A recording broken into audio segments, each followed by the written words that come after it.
Qu'est-ce qui concerne aujourd'hui l'ensemble de la population? C'est se loger et c'est travailler. Donc c'est un enjeu particulièrement important. C'est un enjeu d'égalité d'accès aux droits, d'égalité d'accès au bien vivre. Et je pense que quand on est élu, c'est une préoccupation évidente.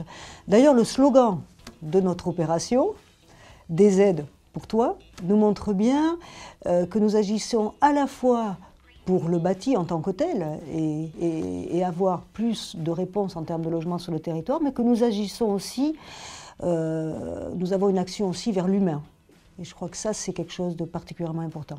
La volonté des élus de la communauté d'agglomération du Grand Axe est de favoriser l'accès au logement à l'ensemble des habitants du Grand Axe et bien entendu de leur permettre de vivre dans un logement convenable, dans un logement agréable, dans un logement qui ne soit pas aujourd'hui un logement énergivore, c'est-à-dire agir aussi sur le pouvoir d'achat des ménages et leur permettre d'avoir des logements au loyer convenable là aussi. Alors les objectifs, nous nous sommes fixés un objectif de 250 logements à réhabiliter.